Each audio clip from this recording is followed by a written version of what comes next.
Igreja querida, convidados e convidadas, queremos trazer a nossa boa noite a todos e a todas em nome do Senhor Jesus Cristo, amém?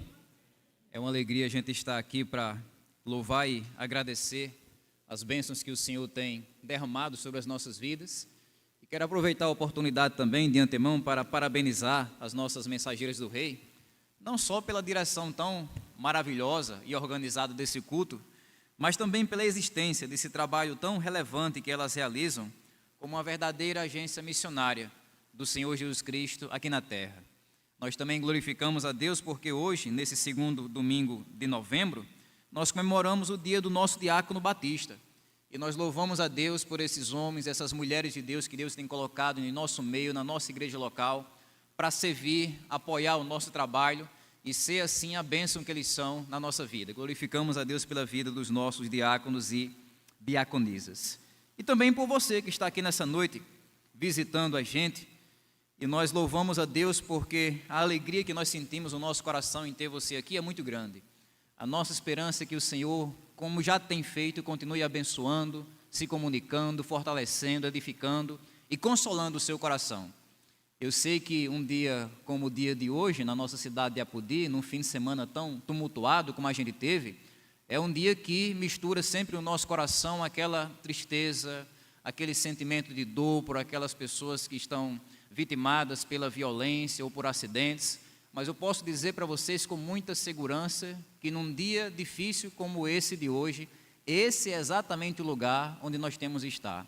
É aqui na casa de Deus, onde a gente encontra consolo, alegria, restauração, ânimo e coragem para a gente seguir com a nossa vida, apesar dos perigos, de fato, desse mundo. Amém, queridos? E o que a Igreja Batista de Apodi tem a dizer aos nossos visitantes?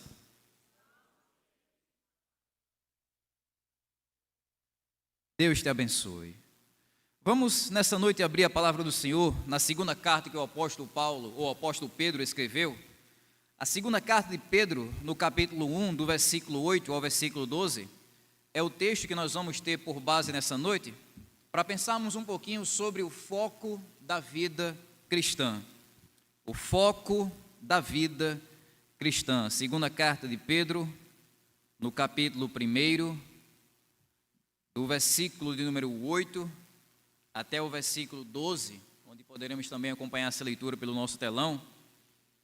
E o nosso texto diz isso: porque essas qualidades, estando presentes e aumentando cada vez mais, farão com que vocês não sejam nem inativos, nem infrutíferos no pleno conhecimento do nosso Senhor Jesus Cristo.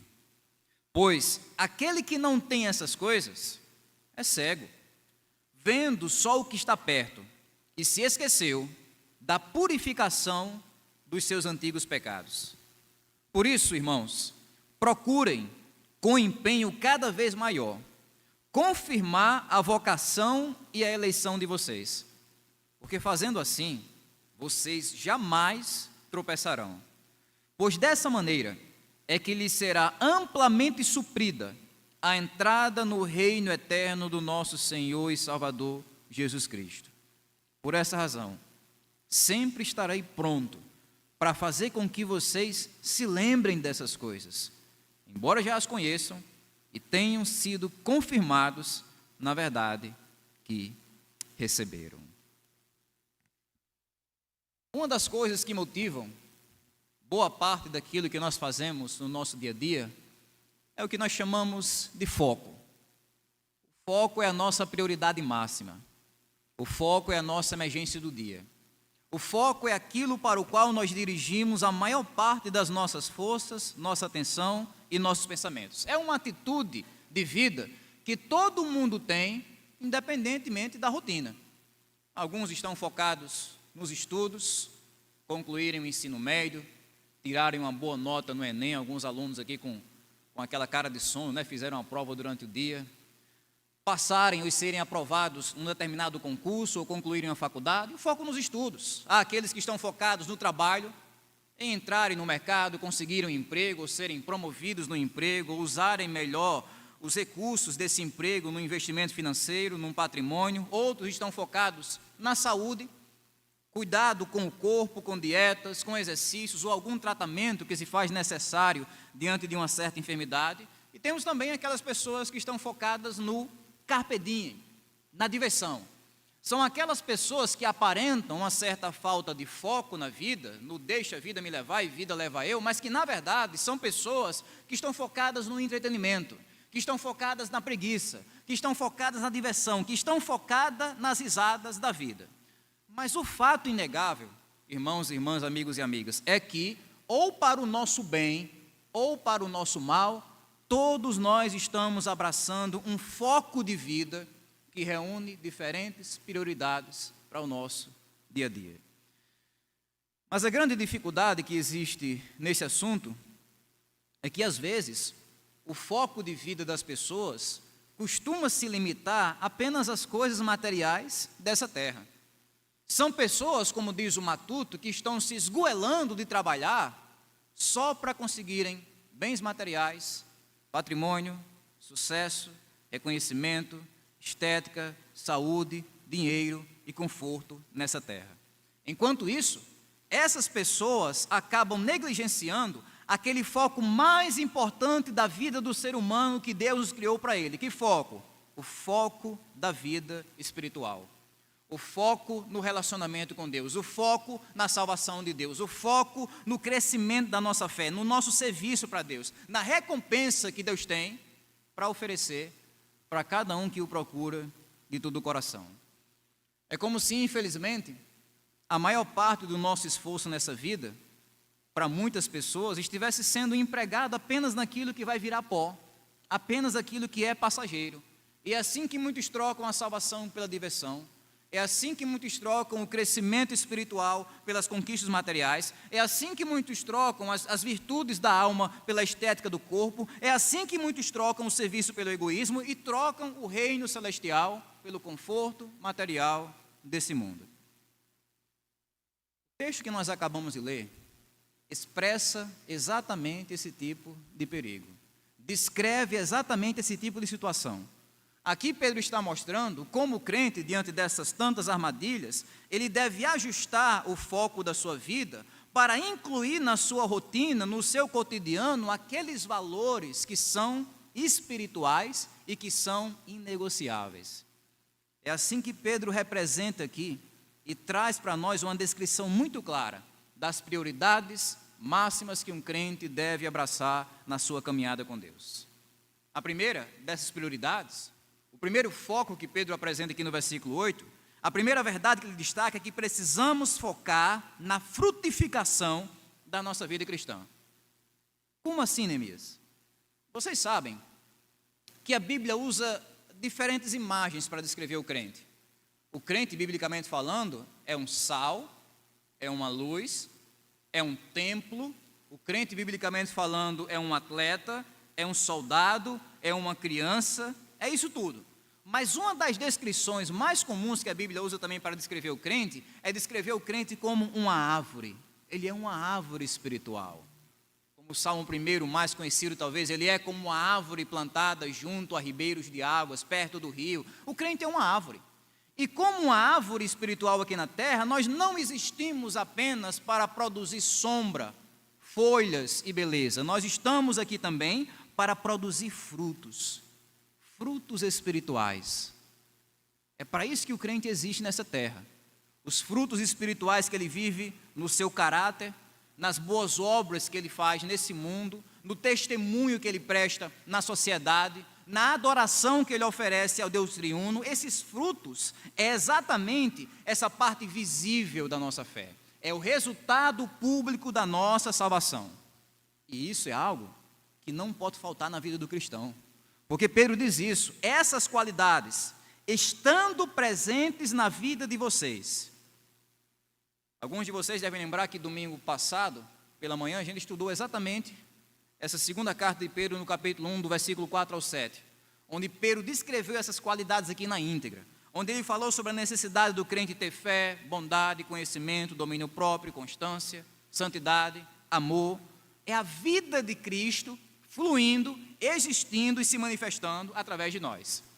E essas qualidades, irmãos, essas virtudes, Não é um opcional de Deus para nós. Não é um dispositivo que a gente pode escolher no início da vida cristã. Não é uma super vida que Deus está reservando apenas para os super crentes. Nada disso. E isso é o que Deus espera de cada crente. Essas qualidades, Pedro diz, precisam estar presentes na vida de todo cristão. Porque são elas que provam a realidade da vida espiritual que existe aqui dentro. São elas que provam que nós de fato somos uma árvore viva. Caso contrário, amados, nós seremos uma árvore morta. Vocês sabem que um dos principais alertas que o Senhor Jesus Cristo trouxe durante o seu ministério aqui na terra foi exatamente sobre isso. Ele falou sobre o perigo daquelas pessoas que se dizem cristãs, que se dizem crentes, mas não têm frutos, mas não têm uma vida coerente com a sua fé, mas não se comportam como crentes, não agem como crentes, não vivem como crentes, não falam como crentes. É aquela árvore que Jesus vai dizer que serve apenas para uma coisa, para ser cortada e lançada no fogo.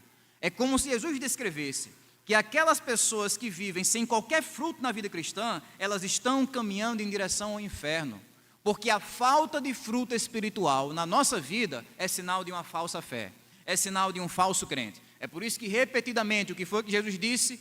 Pelos seus frutos os conhecereis. Por isso que devemos focar em viver esses frutos, irmãos. Essas qualidades, essa transformação de Deus. E mais do que isso, focar também em crescer nesses frutos. Porque Pedro diz, estando presentes essas qualidades, aí ele traz outro desafio, né? E aumentando cada vez mais. É outro processo natural da vida. Crescimento, natural e inevitável. Uma vez que existe vida, existe crescimento. Se o crente está vivo espiritualmente, ele vai crescer espiritualmente. Com o passar do tempo, o crente não vai ficar naquela mesmice. Com o passar do crente, o crente vai ficar cada vez mais parecido com Jesus. Com o passar do crente, o passar do tempo, o crente vai ficar cada vez mais capacitado para servir Jesus. Com o passar do tempo, o crente vai ficar cada vez mais ativo na obra de Jesus. Cada vez mais santo na sua caminhada com Jesus. Esse é o crescimento espiritual que Pedro está destacando aqui.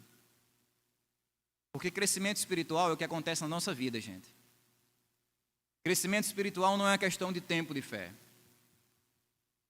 Eu tenho 10 anos de crente, 20 anos de crente, então eu cresci espiritualmente. Nem sempre, às vezes acontece o contrário.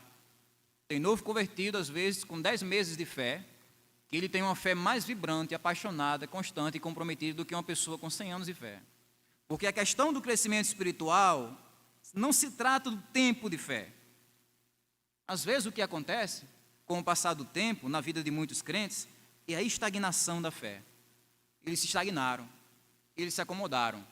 Eles têm a mesma estrutura espiritual que tinham 10 anos atrás. Eles têm a mesma paciência que tinham 10 anos atrás. Eles têm o mesmo zelo, o mesmo conhecimento que possuíam 10 anos atrás. Não há crescimento. E muitas vezes não vem problemas nisso.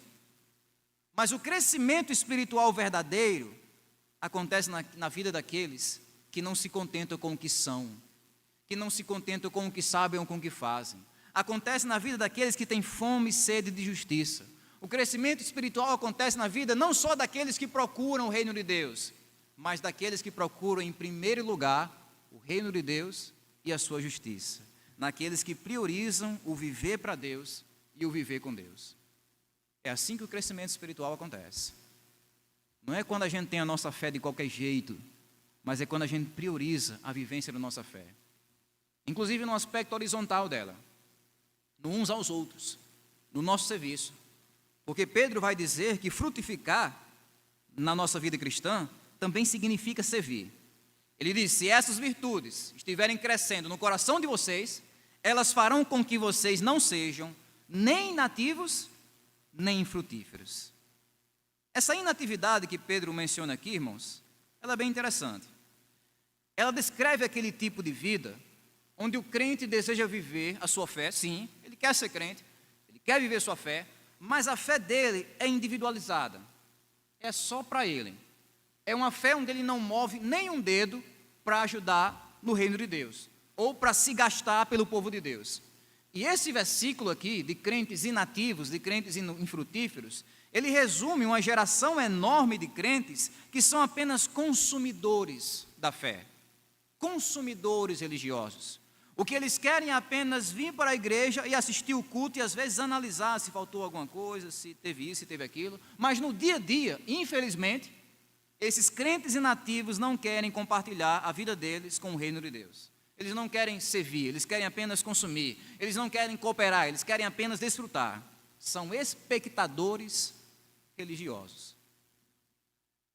É o mal da improdutividade espiritual, gente. Um perigo enorme. São crentes que estão fazendo muito menos daquilo que eles têm a capacidade de fazer, porque não querem fazer. Porque não querem dividir seus dons, seus talentos, seus recursos, suas habilidades, suas energias, a sua rotina com o povo de Deus e com o reino de Deus.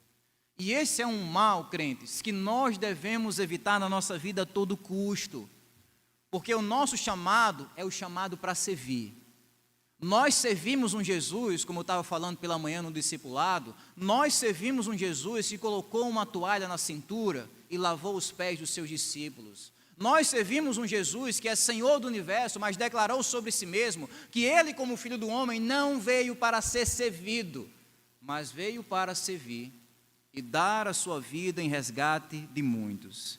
E seguir os passos desse Jesus é aprender a servir, é aprender a ajudar, é aprender a cooperar, é aprender a gastar nossas vidas no povo que Ele entregou a vida dele.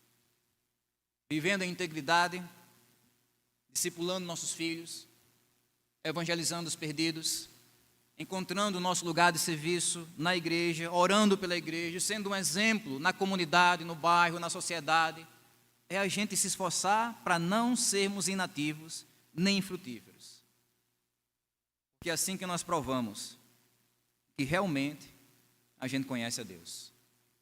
Pedro vai dizer aqui no versículo 8 ainda, que frutificar na vida cristã é conhecer a Deus. Ele diz, no pleno conhecimento do nosso Senhor Jesus Cristo. Conhecimento.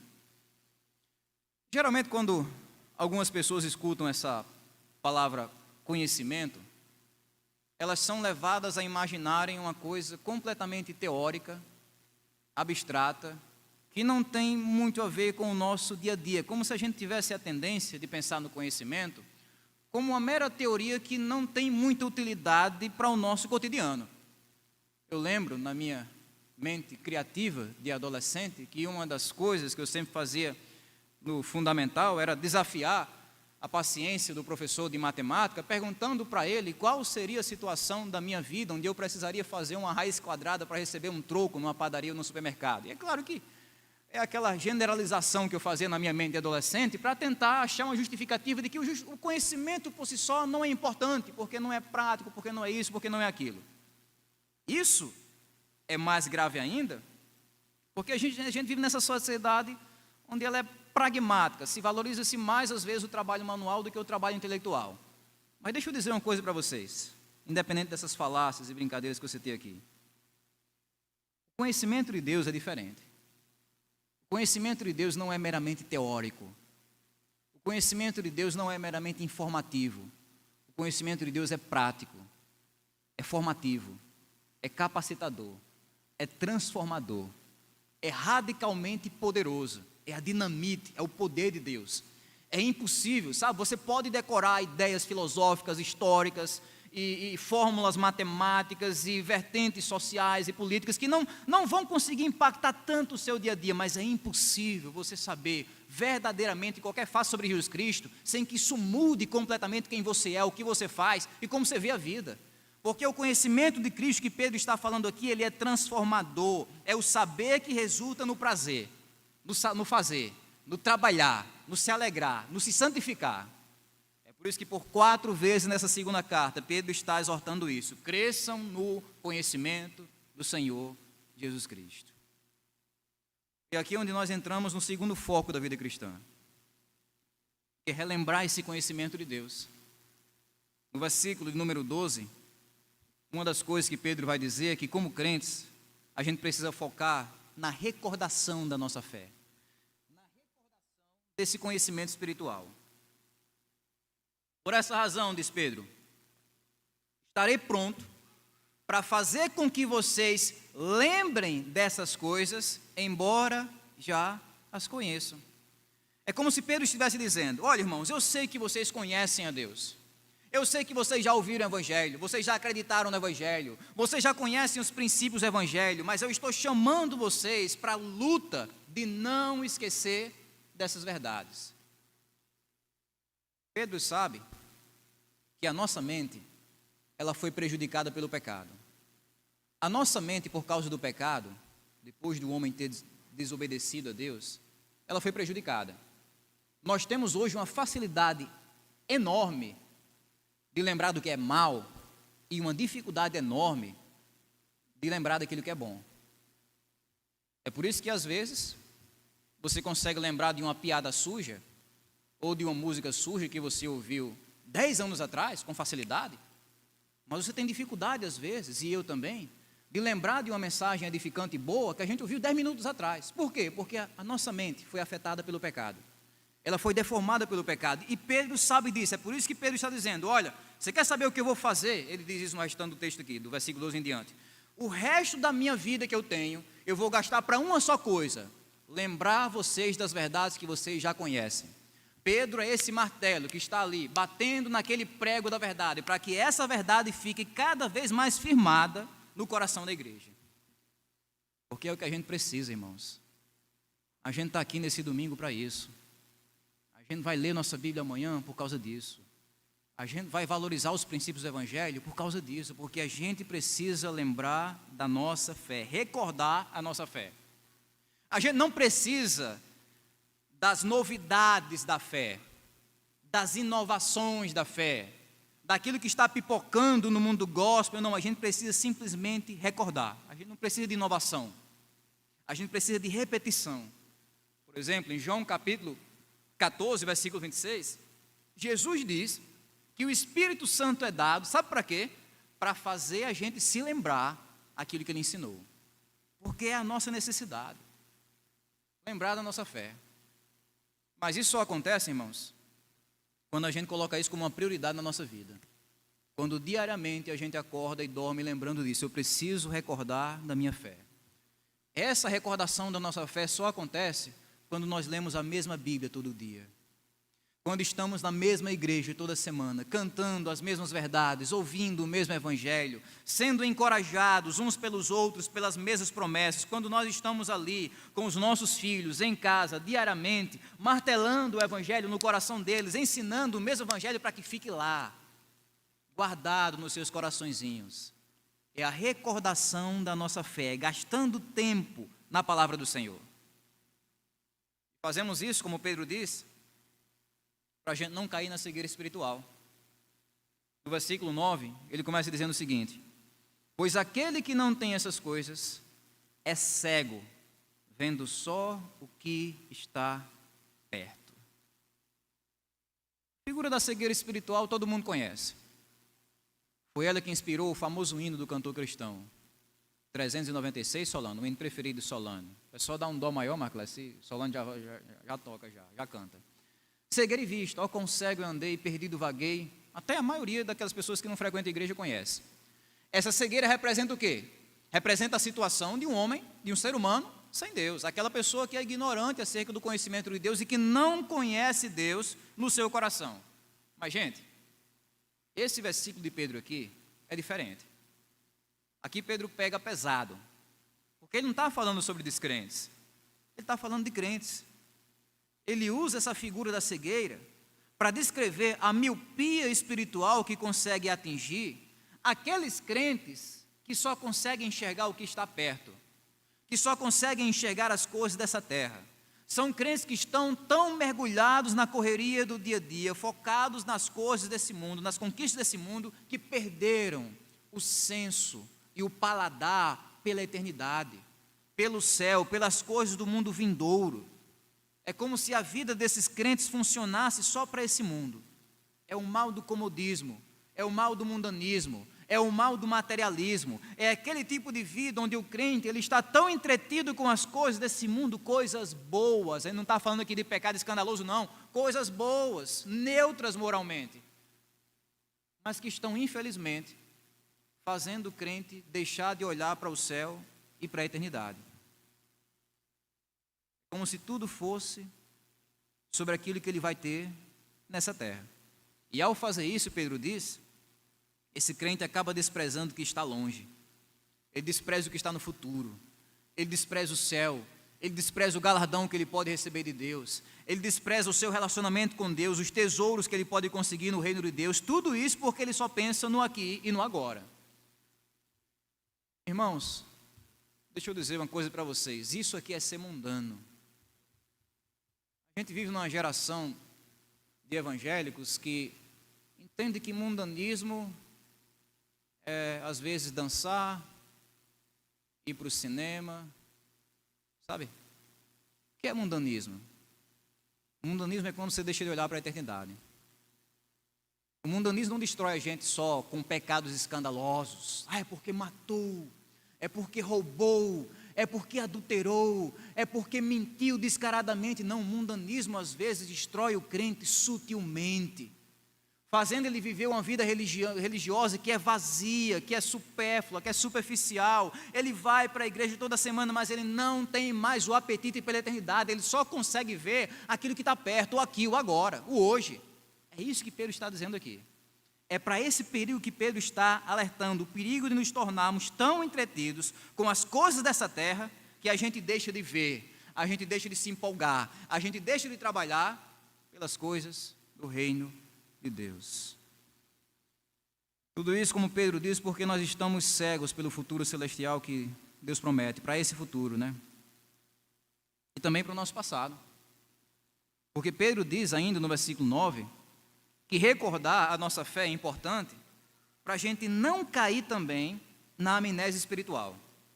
Ele diz assim no versículo 9, essa pessoa que só olha para o aqui, que só olha para o agora, que não está crescendo na fé, essa pessoa se esqueceu da purificação dos seus antigos pecados. Isso aqui é um dos meus versículos preferidos da Bíblia. Porque aqui Pedro explica sucintamente, diretamente, que toda transformação, capacitação, zelo, motivação, santificação que eu tenho na minha vida cristã depende de uma só coisa, só uma, não 10, 100, uma só, de eu manter os meus olhos no Evangelho, de eu manter a minha mente na cruz de Cristo. Se eu esquecer o quanto eu fui perdoado, o quanto eu fui amado, o quanto eu fui reconciliado com Deus, a grandeza da salvação, eu vou cair numa vida cristã que é meramente religiosa, que é fria, que é desleixada, que é mecânica. Foi esse perigo aqui, meus irmãos, que fez o salmista Davi, séculos e séculos atrás, escrever no Salmo 103 o seguinte: ele coloca sua alma numa cadeira, olha nos olhos o próprio coração dele, e ele diz: bendize, ó minha alma, ao Senhor, e o quê? E não te esqueça de nenhum dos seus benefícios. Não esqueça. Foi isso que fez o apóstolo Paulo chegar naquela cidade populosa de Corinto com uma igreja sedenta por novidades filosóficas, religiosas, místicas e sociais. E Paulo se coloca diante daquela igreja em 1 Coríntios 2:2 e diz: irmãos, eu nada me propus a saber entre vocês, senão Cristo e esse crucificado. É o meu assunto, é o meu lema, é a minha conversa, é esse maravilhoso evangelho. Esse aqui é o coração da nossa fé, irmãos. Sem ele não há vida, sem ele não tem movimento, sem ele não tem força. O coração da nossa fé é o evangelho. É a vida que redimiu a nossa vida de Jesus. É a morte de Jesus em nosso favor. É a ressurreição de Jesus com a nossa vitória. É a ascensão de Jesus até a destra de Deus para interceder por nós. É a promessa de que esse Jesus vai voltar para buscar o seu povo. É a promessa de que esse Jesus vai receber para transformar e perdoar qualquer pessoa que se arrependa dos seus pecados e confie nele de todo o coração. É esse evangelho simples, claro e direto que deve servir para ser o combustível da vida do crente. Tudo que nós somos, fazemos e enfrentamos nessa vida tem uma só motivação: o evangelho. É para esse evangelho que a gente olha em qualquer situação da nossa vida, não importa onde você está, como você está, o quanto você está, ou com quem você está. O que é importante é que você pode olhar para o Evangelho e ter exatamente aquilo que você precisa para aquele momento. É você estar triste e você lembrar do consolo do Evangelho. É você estar confuso e lembrar das implicações do Evangelho. É você estar se sentindo culpado e lembrar do perdão do Evangelho. É você estar se sentindo feliz e você lembrar da felicidade ainda maior que o Evangelho promete. Cada necessidade que temos na nossa existência humana, ela se resume a esse maravilhoso Evangelho, sendo completamente suficiente para nos dar toda a motivação, todo o ânimo, toda a perseverança e constância, toda a santificação que nós precisamos para continuar a nossa caminhada com Deus. Então, seja qual for o momento da sua vida, não esqueça aquilo que Deus fez por você em Jesus Cristo. Foque em Jesus. Foque nessa salvação. É a terceira e última verdade de Pedro aqui no versículo 10. Qual é o terceiro foco da vida do crente? A gente precisa focar na salvação. Começando pelo fato da gente confirmar essa salvação. Confirmar. Versículo 10. Por isso, irmãos, procurem com empenho cada vez maior confirmar a vocação e a eleição de vocês. Pedro usa uma linguagem bem carinhosa, né? É a única vez que ele se dirige à igreja como esses irmãos que ele tem. E carinhosamente, Pedro vai dizer que a principal prioridade da vida do crente consiste nele confirmar a sua eleição, a sua vocação. Esse é o desafio que ele coloca diante de nós. É você confirmar no seu coração que você de fato faz parte dos eleitos, daquelas pessoas que Deus escolheu para a salvação desde a eternidade. Porque dizer que é salvo, irmãos, qualquer um diz. Agora, dizer e provar essa salvação é algo que só os verdadeiros crentes conseguem fazer nessa vida. A gente não pode descobrir quem são os eleitos. Ah, fulano de tal não quer Jesus, ele não é um eleito. Não quer dizer isso. Ele pode receber Jesus amanhã, ele pode receber Jesus no final da vida dele. A gente não sabe, não tem como confirmar isso aqui é um eleito, aquele ali é um eleito. Não dá. Agora, tem como você confirmar se você é um eleito. Eu confirmar se eu sou um eleito. Tem como. E é esse chamado que Pedro está fazendo aqui. Nós somos chamados a confirmar a nossa eleição, a nossa salvação, com toda a atenção. Deus não quer só que a gente diga, eu estou salvo. O que ele está dizendo aqui é o seguinte: prove que você está salvo. Confirme a sua eleição. Infelizmente, muitos crentes às vezes não se preocupam com isso. É como se fosse um assunto dispensável. É só você dizer que está salvo e tal, é só você receber Jesus e tal. Mas vejam, nesse mundo, irmãos, existem vários tipos de pessoas. Existem pessoas que estão perdidas e sabem que estão perdidas. Existem pessoas que estão salvas e não sabem ainda que estão salvas. Existem pessoas que estão perdidas e acham que estão salvas. E existem pessoas que estão salvas e sabem que estão salvas. É nesse grupo que Pedro chama a gente a estar. No grupo daquelas pessoas que conseguem confirmar a eleição delas, a salvação delas, porque veem a transformação prática do Evangelho. Eu sei que eu estou salvo porque eu estou vendo o mover de Deus, a transformação de Deus que me leva a viver uma vida de obediência, não legalista, tentando comprar minha salvação, mas uma obediência motivada pelo amor, motivada pela gratidão, motivada pelo relacionamento que eu tenho com Deus. São essas pessoas que confirmam a própria salvação. São essas pessoas, Pedro diz, que perseveram na salvação. O texto diz, porque fazendo assim, versículo 10, vocês jamais tropeçarão. Se você for aquele crente que prioriza, que foca a sua vida com Deus, Pedro diz, você vai ficar firme, meu irmão. Você vai ficar inabalável, minha irmã. Você não vai tropeçar. A figura que ele usa aqui é de um atleta, no meio da corrida, que leva aquela topada, como diz o Matuto, e cai. Um desastre. Nem precisa ser do mundo do atletismo e da corrida para saber que é um desastre. Mas com um crente que está focado na sua vida espiritual, isso não acontece. Não definitivamente.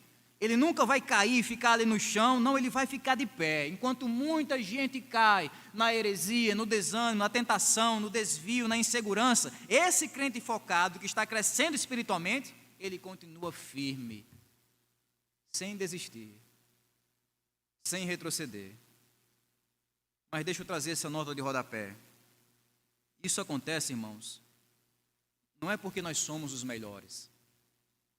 Isso acontece porque Deus é o melhor em sustentar aqueles que buscam a Ele de todo o coração.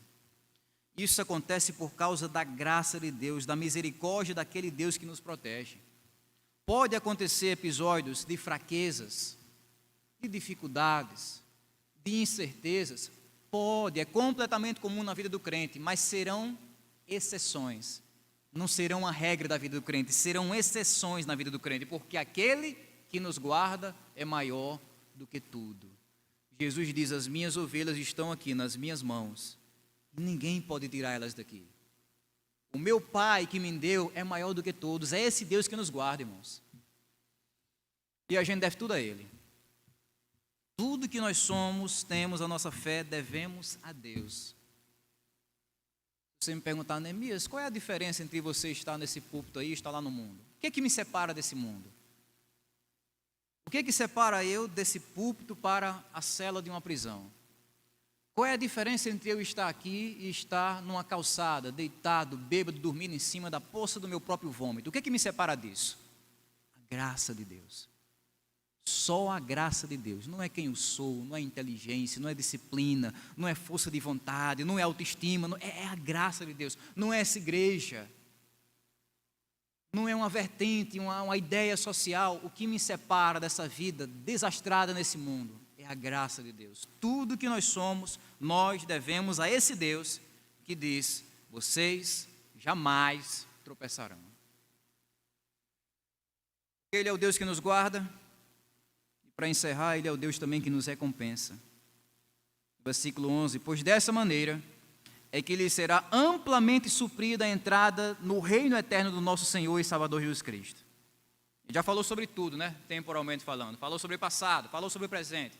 Agora Ele coloca os olhos lá na frente, no futuro, no dia em que Ele vai nos receber no reino dEle. A entrada daqueles crentes que estão focados na vida espiritual, Pedro diz, será amplamente suprida. Eles não entrarão lá envergonhados, eles vão entrar honrados, supridos. É o que a Bíblia chama de galardão, de recompensa, de herança, do tesouro que Deus tem para aqueles que trabalharam para Ele aqui na terra. Serão recebidos como servos bons e fiéis. Para viver nossa vida cristã, meus irmãos, a gente precisa focar nisso aqui. Focar na eternidade. Focar nesse reino celestial. Um antigo pregador dizia assim, Leonardo Ravenhill, ele dizia: 1 segundo na eternidade e você vai ter desejado, vai desejar ter orado mais, vai desejar ter servido mais, vai desejar ter evangelizado mais, vai desejar ter se santificado mais. Ele não está dizendo que o céu é um lugar de desgosto, apesar de que a Bíblia diz que há um enxugar de lágrimas ali. Mas o que ele está dizendo é que o céu vai provar o seu valor. O céu vai provar o seu valor. 1 milésimo ali. E a gente vai entender a preciosidade daquele lugar, daquele tesouro, daquele galardão, daquele relacionamento com Deus. E cabe a gente, meus irmãos, não esperar para ver. Cabe a gente valorizar o céu, a eternidade, o reino celestial aqui, agora. Deixar de focar só naquilo que está perto. Deixar de focar só naquela correria louca dessa vida, pelo presente tempo, mas fazer também com que a gente suba nas pontas dos pés e olhe para aquilo que está por vir, para o reino celestial que Deus promete para nós. É essa visão celestial que deve fazer a gente enxergar além desse mundo, que deve fazer a gente servir a Deus, como está em Hebreus 11:6, crendo que Ele existe, crendo que Ele é o recompensador daqueles que o buscam.